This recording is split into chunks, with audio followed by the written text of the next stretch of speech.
నమస్తే. నేను సిరి. జనవరి 10 అయితే 'గేమ్ చేంజర్' సినిమా అయితే రాబోతుంది. కాకపోతే ఇప్పుడు ఈ 'గేమ్ చేంజర్' సినిమా మొత్తం కూడా అప్పన్న మీదనే ఆధారపడి ఉందంట. మరి అప్పన్న ఎవరు? అసలు ఈ 'గేమ్ చేంజర్' సినిమా అప్పన్న మీద ఎందుకు ఆధారపడి ఉంది అనేది అందరిలో ఒక క్వెషన్ మార్క్ లాగా మారింది. మరి ఈ అంశాన్ని నాకెంత డౌట్ ఉందో మీకు కూడా అంతే డౌట్ ఉంటుంది కాబట్టి ఈ అంశాన్ని మనకి క్లియర్ చేయడానికి ఈరోజు మనతో పాటు ఉన్నారు ప్రముఖ సీనియర్ జర్నలిస్ట్ యజ్ఞమూర్తి గారు. నమస్కారం సార్. నమస్తే సిరి. సార్, ఇప్పుడు 'గేమ్ చేంజర్' సినిమా జనవరి 10కి రాబోతుంది. సో జనవరి 10కి వచ్చే ఈ 'గేమ్ చేంజర్' సినిమా అప్పన్న మీద ఆశలు పెట్టుకుంది, అప్పన్న మీద డిపెండ్ అయింది అంటే ఏంటి సార్? అసలు ఏంటి ఈ అప్పన్న ఎవరు? ఎందుకు శంకర్ గారి సినిమా అప్పన్న మీద డిపెండ్ అవ్వడం ఏంటి అసలు? ఏదైనా ఏ సినిమాకైనా సరే ఒక అల్టిమేట్ సెల్లింగ్ పాయింట్ అనేది ఉంటుంది. సో దాన్ని బేస్ చేసుకొని నడుస్తుంది. కానీ సినిమానంతా కూడా టర్న్ చేసేటువంటి ఒక పాయింట్, ఒక ఎపిసోడ్ వస్తుంది. సో ఆ ఎపిసోడు అక్కడి నుంచి ఆ సినిమాని ఒక హై పేస్కి తీసుకెళ్తుంది.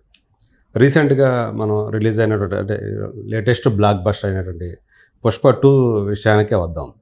సో అందులో దాని అల్టిమేట్ సెల్లింగ్ పాయింట్ ఏంటి?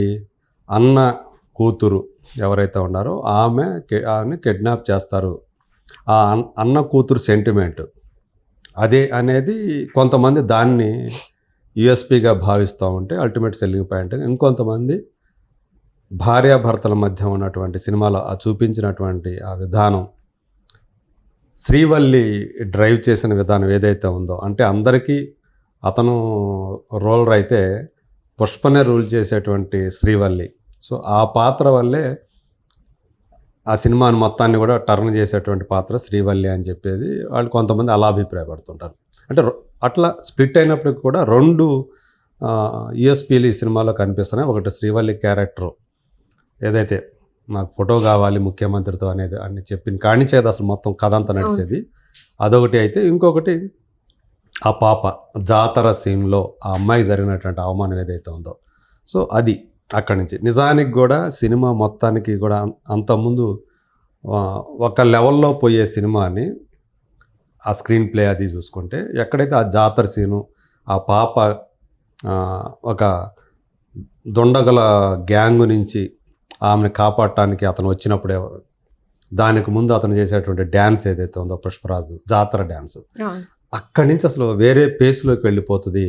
అట్టా వెళుతున్నది ఒక్కసారి అట్టా జంప్ చేసి ఆ లెవెల్లో వెళ్ళిపోయింది అనేది చాలామంది కూడా విశ్లేషకులు కానీ విమర్శకులు కానీ సమీక్ష కానీ, సో దాని దగ్గర ఎవరు కూడా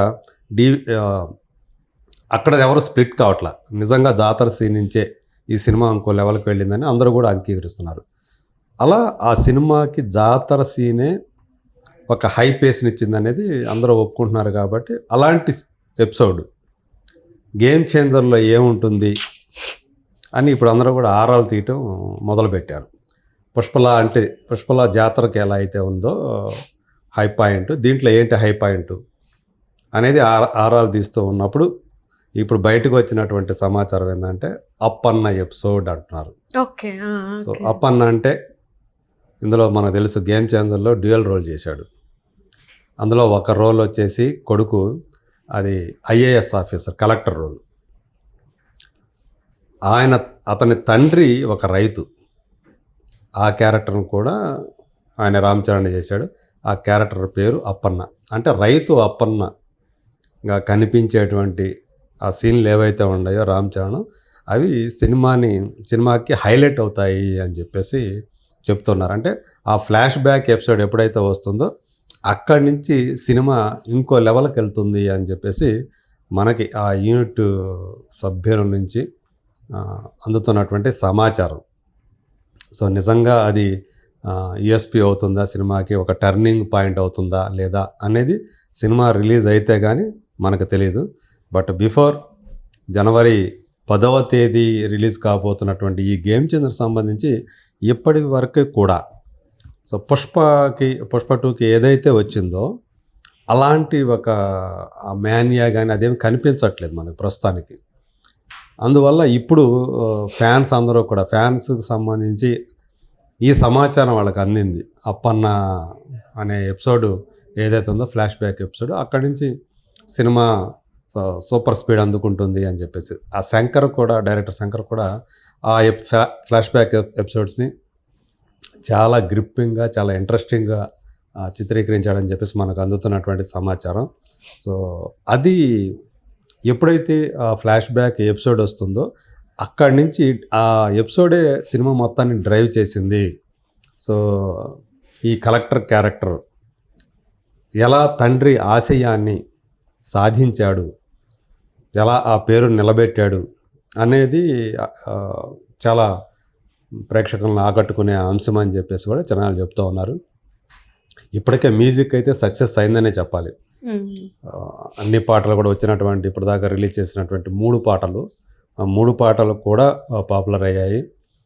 పైగా కియారా అద్వానీ తోటి అతని కెమిస్ట్రీ, యాక్చువల్గా వినయ విధేయ రామ అనే సినిమా ఫ్లాప్ అయినప్పటికీ కూడా బాక్స్ ఆఫీస్ దగ్గర వాళ్ళిద్దరి మధ్య వచ్చే సీన్ మాత్రం చాలా బాగా, వాళ్ళ కెమిస్ట్రీ కానీ వాళ్ళ రొమాన్స్ కానీ జనాలు బాగా ఆకట్టుకున్నాయి. సో అందు గురించే ఈ సినిమాలో మళ్ళీ కియారా అద్వానీ మరోసారి రామ్ చరణ్ తోటి జోడీ కట్టడం. పైగా ప్రస్తుతం ఆమె కూడా కియారా అద్వానీకి నార్త్లో కూడా మంచి పాపులారిటీ ఉంది. మనకు ఎలా అయితే ఆ సినిమా ఏంటి భరత్ అనే నేను తోటే కదా ఆమె పరిచయం అయింది హీరోయిన్గా. ఆ తర్వాత ఇది 3వ సినిమా అమ్మాయికి వినయ విధేయరాయం తర్వాత. కాకపోతే భరత్ అనే నేనులోనే యాక్చువల్గా ఆమె తెలుగు వాళ్ళని కూడా బాగా ఆకట్టుకుంది. స్క్రీన్ స్పేస్ తక్కువగా ఇచ్చినప్పటికీ కూడా మహేష్ బాబు పక్కన కరెక్ట్ చక్కగా ఉంది వాళ్ళిద్దరి జోడీ అని కూడా అనుకున్నారు. తర్వాత వినయ విధేయరాంలో కూడా రామ్ చరణ్ తోటి బాగుంది. ఇప్పుడు మరోసారి ఆమె సెకండ్ టైం చేసే 3 సినిమాల్లో రెండోసారి మళ్ళీ రామ్ చరణ్తో జత కట్టడం అనేది ఆమెకు అంటే గ్లామర్ పరంగా సినిమాకి ఆమె మంచి రామ్ చరణ్తో కెమిస్ట్రీ ఏదైతే ఉందో అది చాలా బాగా వర్కౌట్ అయిందని కూడా వినిపిస్తూ ఉంది. సో అలాగే పంచకట్టు తోటి కనిపించేటువంటి అప్పన్న సింగ్లు సినిమాకి చాలా బాగా ఎలివేషన్ తీసుకొచ్చాయి ఆ స్టోరీని. అక్కడి నుంచి ఒక హై పేస్లోకి వెళ్తుంది ఆ ఫ్లాష్ బ్యాక్ ఎపిసోడ్ నుంచి అని ఏదైతే మనకి బయటకు వచ్చిందో సమాచారం.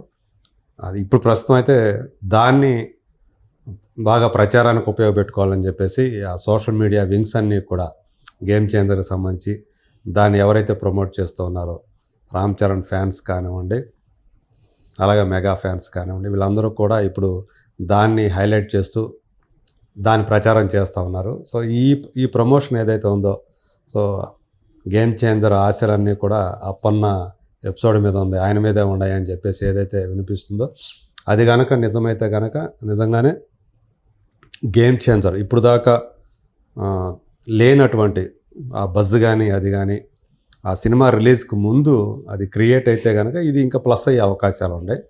మరి చూద్దాం. అంటే శంకర్ సినిమాల స్థాయిలో సాధారణంగా శంకర్ సినిమాలు వస్తున్నాయి అంటే ఎలాంటి బజ్ ఉంటుందో మనకు తెలుసు.